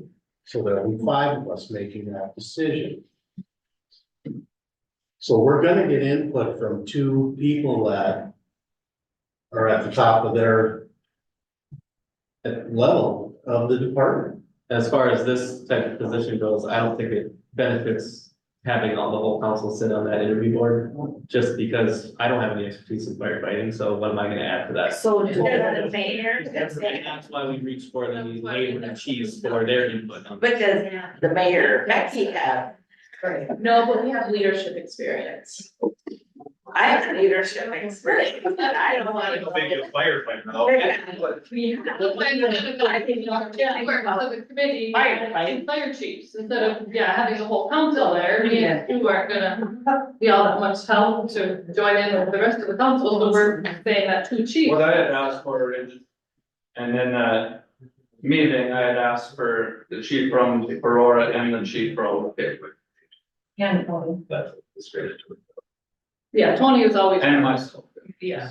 So, and 2 council members, mayor and a council member. Our personnel. Well, Yeah, personnel- personnel committee is what they had, and then I asked for myself, the chief from Aurora and the chief from Pitt. So that's, the or is what we were talking about, you want and instead of or, the fire chief over. I mean, that's what I recommended, and I don't, that's where I went with it. Did you get what you recommend? No. But I guess my question to the personnel committee is why, what was the decision to drop that? There's scheduling issues always, when we bring more people into an interview process. Not only do we have to schedule for scoring applications, which has to happen blindly, but we have to schedule for interviews. And I'm not sure how many interview processes everyone's been through, but that's a significant time crunch, especially when we're talking about getting someone in position sooner than that. So that, but in these 2 positions being arguably 2 of the most important positions. Right. I think it's worth taking like. Same with the EMS department. So would you like to change this hiring process across the board, because it's not currently how you would hire for any position. You're not hiring, promoting. Our hiring process, you just read. So then would this be a hiring policy or a promotional? A promotion They're policy? both. It's filling any vacancies. We're promoting. Okay, so I got a question again. So we're saying that you can only become a chief or a head of this position if you already are a member of the department. You never bring in from the outside. It's promotion. It's a promotion. That's promotion. Yeah, but I'm hired. So you would never take somebody with 30 years of fire experience from anywhere and just let it be the chief here? It's They not would be- externally posted. Yeah, so it's fully internal. Is that the way policy is gonna be though? I mean, it's not a full-time position for the fire chief or any of the officer Right. positions, we're a volunteer department. I don't think you'd post it externally. Right. Nobody from Chicago is gonna come out.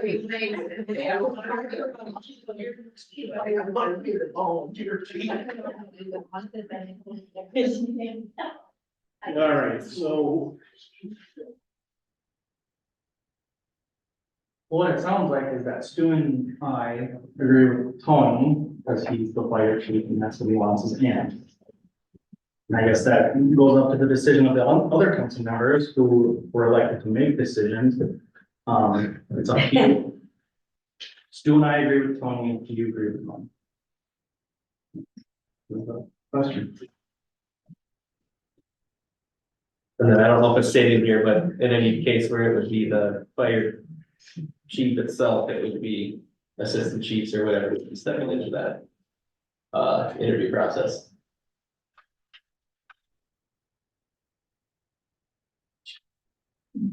And if there's a scheduling conflict with the chief of Aurora, maybe the assistant chief there can step in or what happens.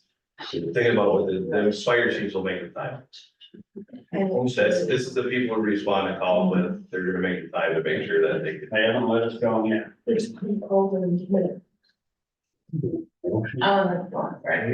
Thank you. Can I get forward in that, like, to the chief of payroll, if we met with the Aurora chief, would the payroll get upset with us, or vice versa with Aurora and payroll? I understand. I would make a motion to make it and have three total fire chiefs on the committee, along with the personal. motion made by Councilor Beauregard I'll second. to add an additional. Second by Councilor Scott. Any further discussion? All those in favor? Aye. Opposed? Motion carries.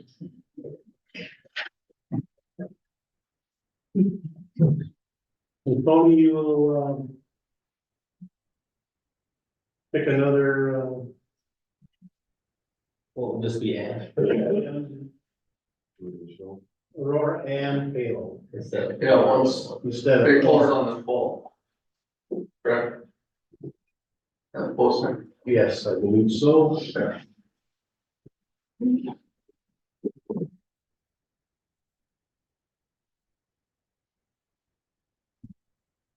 Thanks, Tony. All right, 11:10, EMS director request regarding emergency medical responder training. So last month I reported that the, EMSRB is no longer allowing drivers.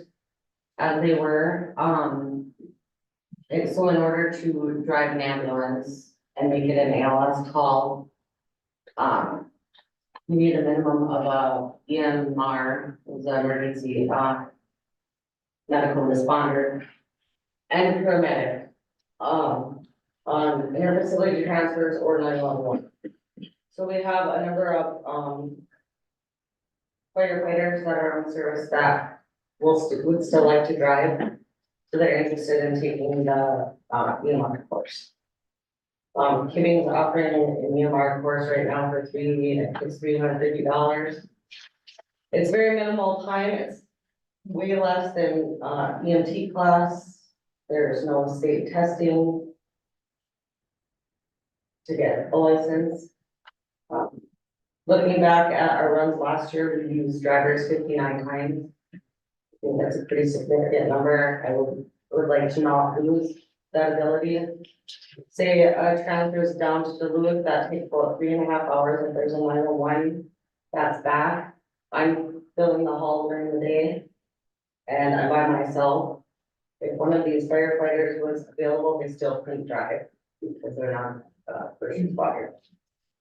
So those 59 times we used a driver, you mean like the untrained driver, so now they would not be able to go if they were trained. So What is the difference between a first responder and EMR? an EMR cannot give, well, technically can't give medication. It's less training, less hours. Although we did get Dr. People, our medical director, to be a medical director of Colton, and now they're able to give glucagon, EpiPens, oral glucose. More than likely, talk Dr. People into allowing our responders here to do it as well. So it's just they can do less, it's less training, basically. Okay, how many people are you asking? I don't know, I don't think we should put a number on it. Whoever's in, for $350, we make that transfer. They take one transfer and then pay for itself. The only stipulation is I have to file for a, hardship variance with the state in order to allow first responder to drive, but I wanted to get the council's permission to hire, have first responders before I file for a hardship variance.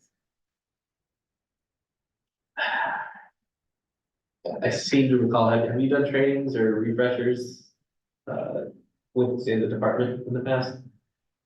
Oh, yeah, we've done EMT refreshers. So right now, Cody and I both are qualified to teach an EMT class. But in order to do that, you need to be an accredited institution, and you're not. So I can't teach a class here unless I work for, which I have worked for, the state of Minnesota or Minnesota North College. I am an employee there, and then Minnesota Public Safety Bureau. Yeah, license to teach. So unless we hired out through one of those sources, I can't teach that class here.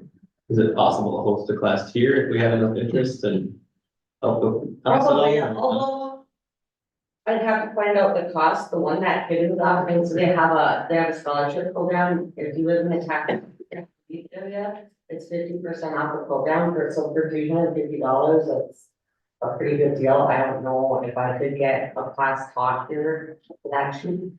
All right, what's the council? I think currently we have 2 that are interested. 7 are. Would you like to make a motion? I'll make that motion. Motion made by Counselor Scott, is your support? I'll speak then. Supported by Counselor Kramer. Is there any further discussion? All those in favor? Aye. Opposed? Motion carries. So is what you just passed, the fact that any of the firemen now, if they request that they can be trained, they can be trained without a count? We're not saying only 2 can, we're saying anybody that opts to be trained. Is that what you just agreed on? I just. Yeah, we didn't have a number on We it, got specified. but yeah. Okay. All right, moving on. 11:11. Update to the administrative clerk job description and post.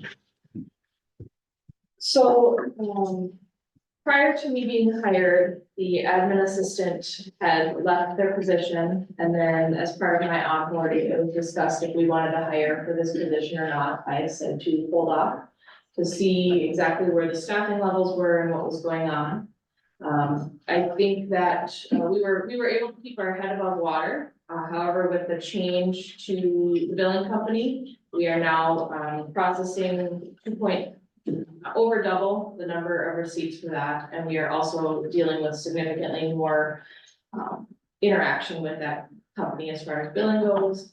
Additionally, over the past several months, we've received quite a number of data requests, which are a burden to not only myself, but all the other staff in the office. And so my request is to fill that position that was left open. You have had someone in that position for the past 17 years, and it just, like I said, went unfilled, and I would like you to fill it. No, we had thought earlier it was 14 hours. That be every week It's up to. up to. So this would be utilized as needed. Yep. So just an example, if one of you are on vacation, another one got sick during that period, this person could come in and help out with that. Correct. I know over the years, since I've been out in Colorado, it's just been the last couple of years that we haven't had somebody filling in. We had Carol O'Donnell, Tanya, Mitzi, Shelley. Jamie, there's been 8 of them years since I've been here. I know. It's always been. So I think that if we do this and don't, my personal feelings are, we do it and we don't, make it a commitment that if somebody's gonna get 14 hours every week, they're gonna fill in as needed. And we use that discretion.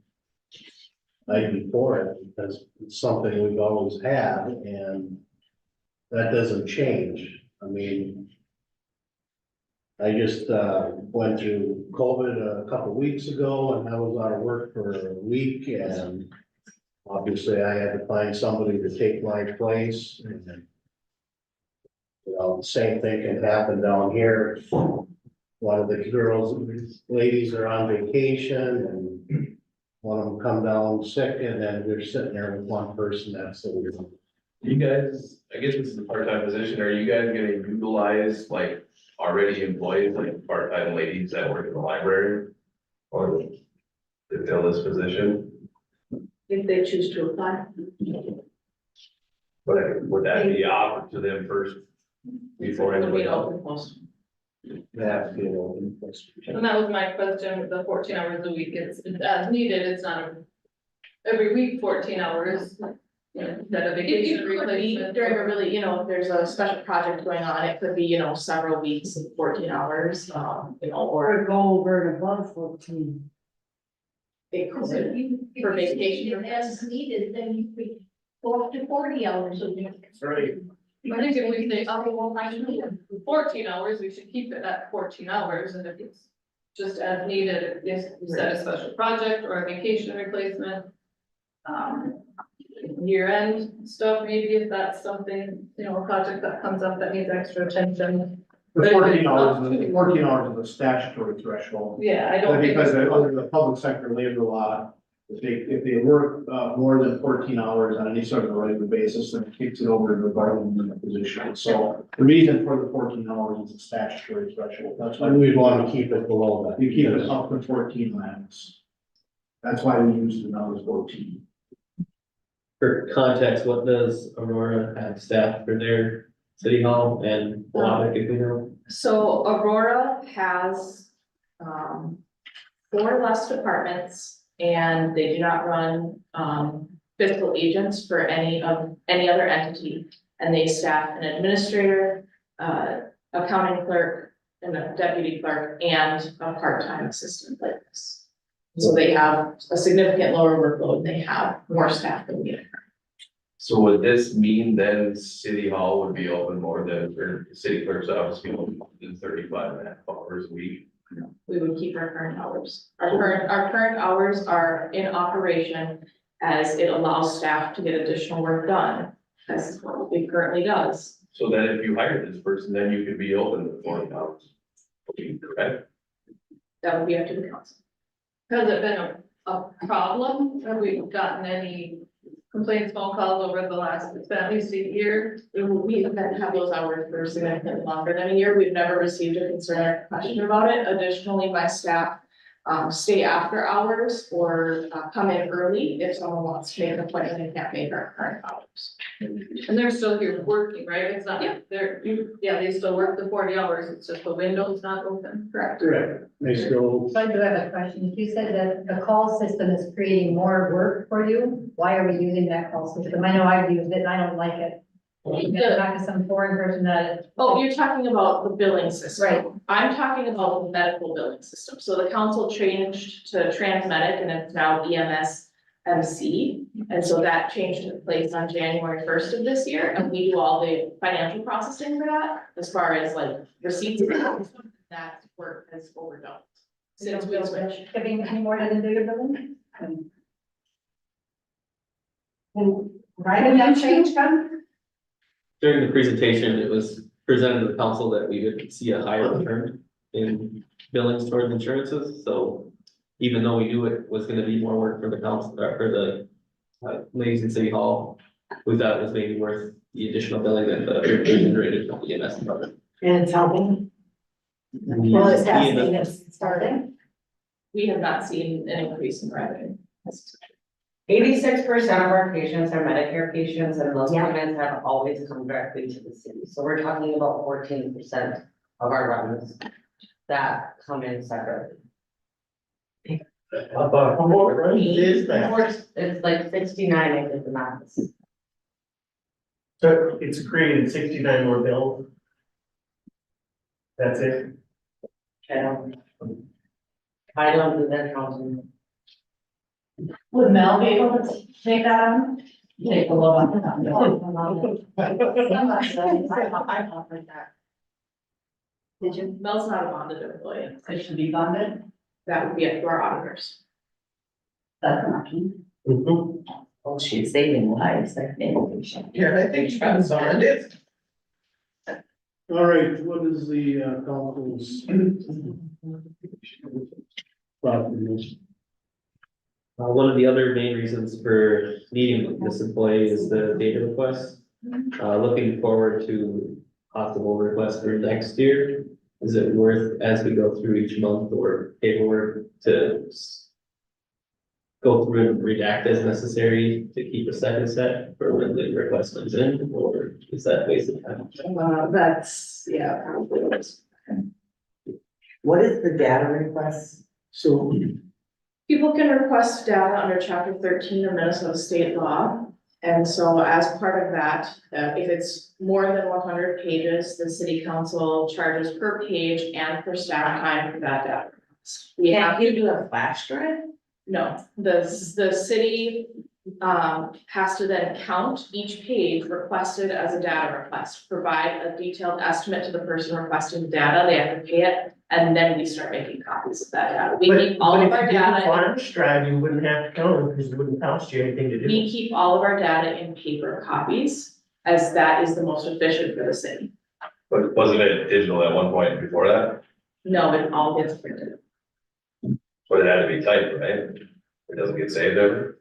Well, like a bill from Frontier comes to your Yeah. door in an envelope, Yeah. there's a piece of paper. Yeah, we Again, scan it. why can't you scan it and upload it in a computer? Because we don't have a data management system in our computer. We run a pretty light IT network here, that it's just not worth putting it in the $100,000. So just for a citizen making a request for data under the Data Practices Act has the right to have paper copies. Okay, that's the state law. And when you get somebody that comes in and requests all financial transactions for 3 years, that's a lot of paperwork and a lot of staff time. Never done that. So, is it, unfortunate, but. So when is the last? We have auditors come in every year and go through our books and make sure that everything is up. And, so I don't know what this person is after or thinks that they're gonna find or whatever, but, So only one person is asking this data? Yeah. So far, data requests come in regularly to cities. Anyone has the right to come and make a data request. You don't know when. This you're gonna big get one, it's usually a specific Right, thing that they're looking for. This particular person wants all financial transactions for 3 years. So the example of that is that you don't know, data requests come in, sometimes they're very small, sometimes they can be enormous.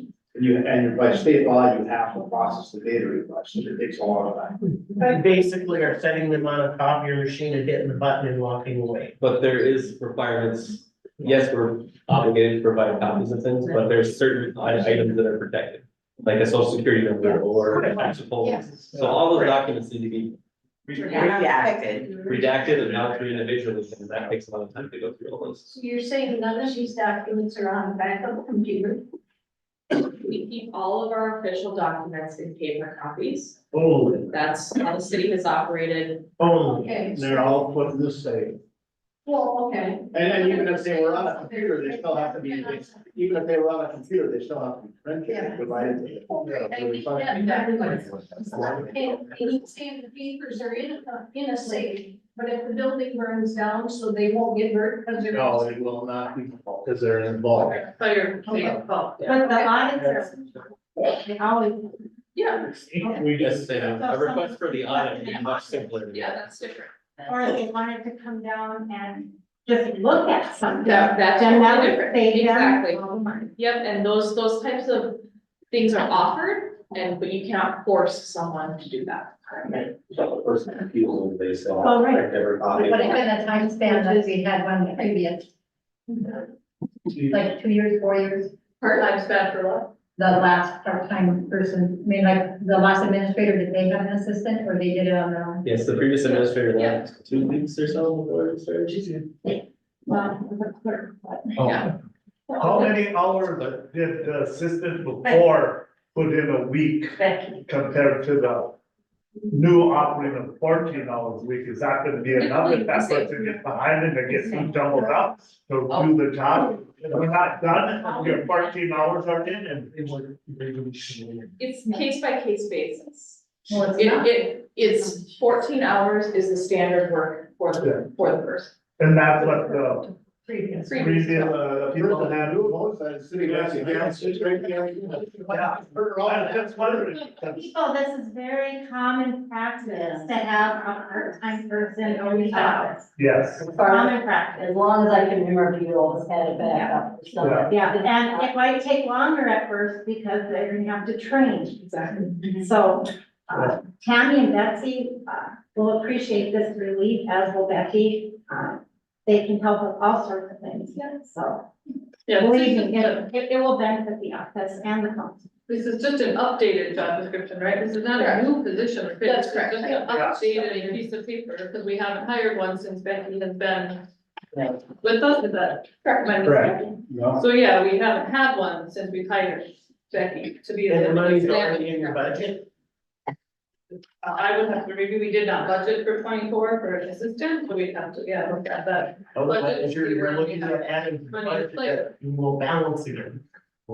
Yeah, we have to pull from one to do the other, so yeah, we have to look at the budget and see where it comes from. the fire department. All right, we have, 11:10 administrative job description. Is there a motion to approve the hiring? Well, this would be for the posting, not necessarily hiring. Right. Does that verbiage say up to 14 hours? Because Mitch said if they go over 14, then what? It says up to. Up to 14 hours.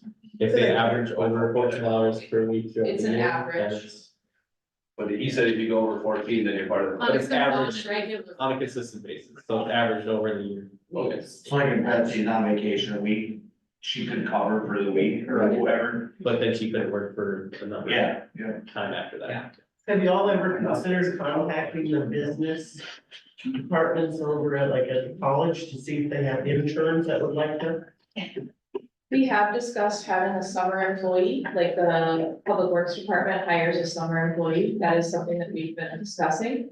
However, they wouldn't be available year round. Well, because we used to hire interns and we did use them part-time throughout the year while we were in college. They would be more. And they would get credit, but we had to contact the college to ask for it. Yeah, we did the same. So I mean, theoretically, this position is gonna cost about $10. It's not much. I'm not against this job, no. Is there a motion to approve?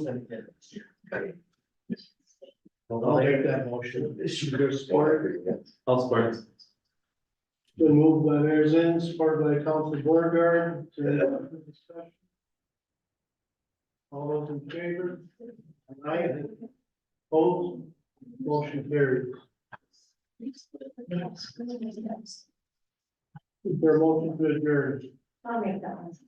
Motion made by Councilor Kramer, any support? Support by Councilor Graham. All those in favor? Aye. Motion carried. Thank you, everybody.